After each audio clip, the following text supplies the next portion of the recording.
How are you feeling about this matchup against MOVSAR? Is how you say his name? MOVSAR. How I'm feeling, it's gonna be a grind, man. Like I already know what to expect. Like I already mentally prepared myself for this. Like the last time I fought a grappler, like a true grappler, who can wrestle and do jiu-jitsu was Brian Caraway. Mm-hmm. That was my first loss, split decision.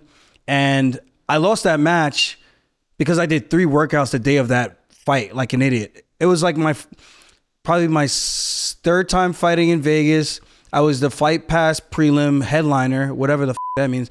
I was the undefeated at the time. I think I was ranked 4th. He was ranked 6th, whatever it was. And if I had beaten him, I would have been probably fighting for a world title. I would have been 5-0. Damn. 4 finishes in a row. Because I had no doubt in my mind I could have finished him. Yeah. I mean, I had him in some bad positions, but I just ran out of juice. And I was like, dude, I'm exhausted. Yeah. I'm like, maybe I shouldn't have ran those crazy sprints. Maybe I shouldn't have drilled for an hour and a half. And maybe I shouldn't have done that warm up in the back room. Yeah. Literally after I just did an hour and a half in the cage. Mm-hmm. But you learn experience. And even my coach told me at the time, he was like, Aljo, let's save some for the octagon. Yeah. This is Matt Serra. Yeah. Let's save some for the fight, Aljo. And I was like, no, I'm good. But I just didn't know any better. But this is like that Energizer Bunny mindset, and then whatever. I paid for it, lost. So now I'm excited. I mean, I fought Taquino Mendez. He was like more of a BJJ guy, not a takedown expert. Mm-hmm. But now I'm fighting a guy. He's not really a jiu-jitsu guy, but he's more wrestling. Yeah. And the hardest guys to fight are the guys who can level change after you strike and take you down. Yep. That's what I made my career out of doing. He's made a career out of doing the same thing, and he has some very unorthodox striking. Like, I think people underrate his striking the same way they underrate mine. Mm-hmm. I think it's very effective for what he's trying to do. He does more damage than he takes. Yep. And I think there's something to be said about that. So I don't think people are paying attention. Some people are, like the actual analysts. He does some things really well, sliding backwards when he's able to still throw that awkward looking jab, but he hits you, keeps you at bay. He dropped Arnold Allen with the jab going backwards. And who would have thought he's dropping Arnold Allen, right? Yeah. And I thought Arnold fought a great fight, landed that cross multiple times. And even when he got taken down, he grand beat and almost got out of that back control multiple times, but just didn't have a follow-up. So I'm excited to show the levels. And somehow him beating Arnold Allen beating Giga Chikadze, bumped MOVSAR to 6, and now Arnold is 5. I'm just like, these guys just fought. How is he ranked ahead of him? Like, this makes no sense. But the rankings are the rankings. Like, I don't know who the fuck is in charge of those things. But with that said, it's a very intriguing matchup from both sides. I don't really know what my approach is going to be. I'm just going to be ready to fight him everywhere. Because I think that's the mindset you kind of have to fight a guy like that. He has a great gas tank, and he won't stop. Yeah, he does a great job on the clinch when he gets that underhook. Super flexible in his shoulders. I made that mistake with Caraway. Didn't realize how flexible his shoulders were in certain positions where he was able to almost like do a full-on circle with his arm and get out of certain positions. I had him dead to rights in a full Nelson. Yeah. Anybody else would have been like that. Would have tapped. Yeah. But this guy's shoulders were pretty much touching, which just doesn't even make any sense. But with that said, going back to MOVSAR, I think there's going to be a lot of things I need to watch out for. But at the end of the day, it's a fight. He's going to be throwing punches. He's going to be throwing kicks. I'm going to be throwing punches. I'm going to be throwing kicks. I know he's going to be looking to wrestle. I would like to put him on his ass first. I don't think it's any secret. But if our wrestling cancels each other's out, I do think we'll have a solid display of striking that I think a lot of people want to see from me and a lot of people would like to see from him. Because a lot of his fights, to be fair, are relatively boring. But for me as a fan, I watch everything. So, like, if you grapple, I mean, it's not like he's not doing absolutely nothing. I know some people just say they wish he could finish someone. Yeah. And I do agree. He should have finished somebody. I mean, he hasn't finished anybody in the UFC, right? No, even the cans. No, I don't want to call them cans, but I'm not trying to disrespect my people, but even the guys that they put in front of him that he's supposed to dispatch, he couldn't even do that. Yeah. You know, knock on wood, I'm not trying to be that first guy. Fuck out there, So I don't know too much about Mozart, but I remember like people were like, "Oh, we're not fighting him because he doesn't finish anybody," and he's undefeated in the UFC, correct? Yeah, 18-0. He's 18-0. 18-1 soon. 18-1 soon. Okay, 18-1 soon, motherfucker. Get ready. 18-0. And who was it? I remember, I think it was Ilya Topuria because he was next in line for a title shot. But I think Ilya Topuria was like, "You don't finish somebody. They were supposed to fight. They were supposed to fight, but he wouldn't. Ilya didn't take it because he never finishes anybody. I don't think that. I think MOVSAR canceled. MOVSAR canceled. Yeah, they were supposed to fight maybe anywhere from 1 to 3 years ago on the topology, whatever. It showed that they were supposed to fight, and I believe from what I was told that MOVSAR was the one that pulled out of the fight. Okay. Yeah. Okay. And probably cycling. Diego Lopez on the undercard of Aljo and Henry. But Yeah. But Diego Lopez took that. Yeah, he fought on my undercard. Say that again. So Diego Lopez, he lost that match to MOVSAR, right? Diego lost. But it was short notice, I believe, wasn't Yeah. it? Yeah, because I remember Diego Lopez was Like talking, a week. It was the week. a week, and I remember Diego Lopez was like, "Oh, you got lucky because I took that fight on a short notice. Bro, fight me on a full he camp." had him in some bad positions, dude. Really Bad. Like, MOVSAR was getting that ass. Like, yeah, it was not looking good for MOVSAR in some positions, like the triangle, the Kimura to the back. It was not looking great. But Diego gassed out visibly. Yeah. So it would have been, it just gives you these what ifs. Yeah. If it was a full camp, what would have happened? And of course, MOVSAR gets a chance to prepare. Of course. But he's also been caught in near submission attempts from other fighters. So it just seems like if there is a way to catch a guy like that, it's submissions. Yeah. Because he's a grinder. He stays in good position. He doesn't let himself get out of position. He's very disciplined. And he moves well. Like, so with that said, it would have been nice to see that be ran back at a full camp. But MOVSAR then said no. And then when when Lopez beat Yusuf, he knocked him out in round 1. That was at 300. And then he fought Dan Ige. And after everyone was super excited about it because they put on another great fight, then MOVSAR starts talking like, "Oh, now let's fight. Now let's fight." It's like, brother, you're an opportunist. Go fuck yourself. You know what I mean? It's just like you try to dispatch him and like discredit him. All this. Oh, I beat you. Now all of a sudden, because he's more popular than you, which is why I even called out Diego. I was like, fuck it. Yeah. MOVSAR keeps playing games, keeps saying, let's fight in July. I'm like, bro, I keep telling you I'm not fighting you in July. Yeah. Like, get it through your thick head. I done told you what my terms were. If it's either you want to do it or you don't. Yeah. I could go fight somebody else.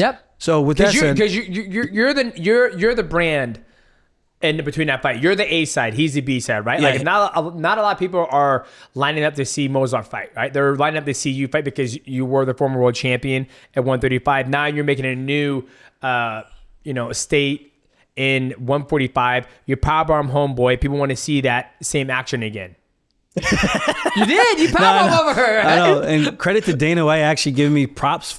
I was like, wow, Dana giving me flowers right now. I wiped a tear. I was like, we've come a long way, man. Well, my boys are watching it. They're like, oh, Dad, he just fucking powerbombed him in a fight. I was like, he was like, can you do that? Is this Russell? I was like, no, that motherfucker's strong. He picked him up and slammed him. I was like, you do whatever you want in MMA as long as you don't eye gouge and, Yeah, you can't spike him, though. You can't spike him. Actually, you can't spike.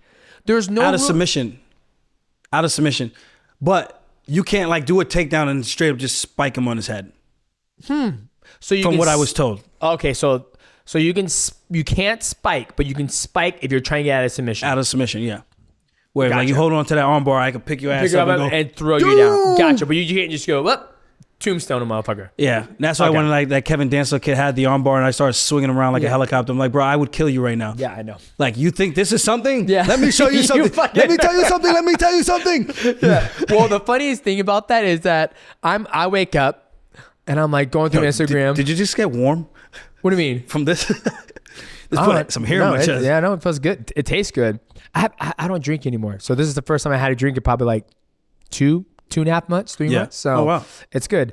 I remember waking up and I see you with a motherfucker on your arm and you just swinging back and forth. I'm like, what the fuck is Aljo doing? I was like, did I miss something? And then I watched the whole fight. I was like, oh, he did a jiu-jitsu competition. And then you talking shit. He goes, this motherfucker screwed his ass. And everyone's like, boo. He goes, yeah, boo me. Fuck you. You didn't say fuck you, but I know you wanted to say it.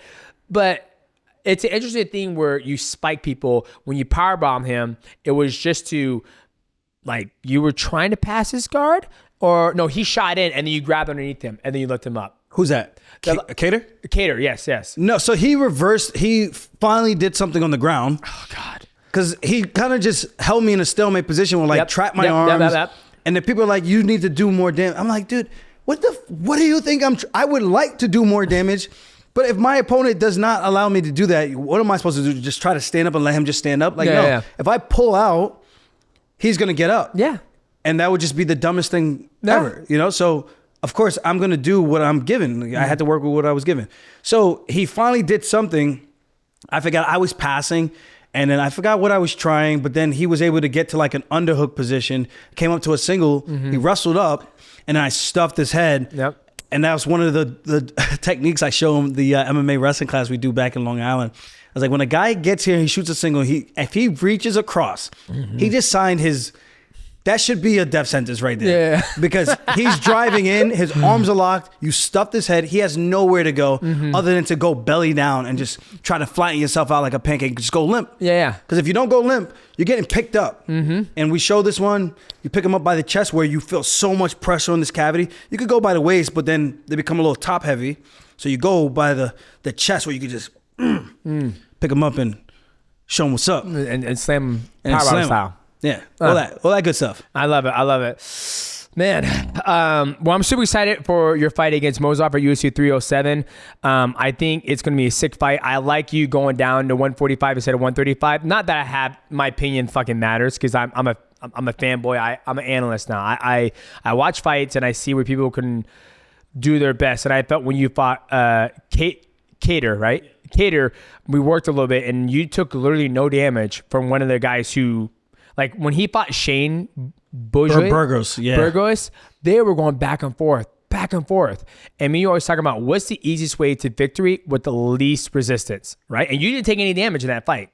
Yeah. Not. I don't think you got clocked. You probably didn't suffer concussion in the fist fight, and you took no damage. And I think when you go and fight MOVSAR, there's not going to be no damage on the feet because he doesn't really strike as hard, right? Like he's more of a grappler. He's more of a grappler, but he's volume. Volume. He will strike. Yeah. And he moves very erratic. Like there's no, like I'm sure there's a rhyme or reason in his head, but as I'm watching tape, I can't really pinpoint like, okay, he did this because he was looking for this. Like normally I could break that down and assess. I'm like, but when I watch him, I'm like, dude, I can't tell what he's actually looking for. Yeah. Which you're all confused. It's just, he's probably just as confused as I am watching him. You know what I mean? Like he probably doesn't even know. Because sometimes he'll run into something. I'm like, yeah, because you like, what were you even trying right there? You know, when you said that, it reminded me of Donald Trump and fucking Joe Biden having their debate. And excuse me, I can't understand you. Exactly. I don't think Joe Biden knew what he talked about. I didn't know what's going on. Can you repeat the question again? Well, I think it's going to be a good fight because I think where you're at now in your career, 35 years old, going down to 145, it's a weight class that fits you because a lot of people don't realize how big you truly are. Like when I first met you in the outlets, I was like, Jesus Christ, you're fucking massive. And you make 135, and my son was like, who's that? Dad? I was like, a motherfucker I wouldn't let on my back because he gonna walk up them ashy ass legs in a body triangle, and I'm gonna get ground and pounded. I think it's a better fit for you. I think it brings fresh blood to 145. Right? I feel at one point it was always Max Holloway. Max Holloway fighting all these guys. Now you have Ilya Topuria. They have you. MOVSAR, nobody really knows about him. You still have a couple of those guys who are still around. Max is still around. But I think you bring in the funk, somebody who's very good at grappling, who's good at mixing it up, going southpaw the orthodox or the high kick, going lateral, looking for your shot. I think it's a fun matchup between you and MOVSAR. Yeah, it should be fun. I think now we have, in terms of former champs and current champs, is Topuria, Max, Volkanovski, Volk, and now me. Yep. I don't think there's any other former champs in that division right now. Yeah, I think you're. Yeah. Okay. Yeah. I count that. I think that's probably the most stacked division when it comes to former champions. I mean, you look at 135. 135 used to have, I think it was 7 or 8 at a time. Yeah. It was myself. Yep. Piotr, yep. Jose Aldo. Yep.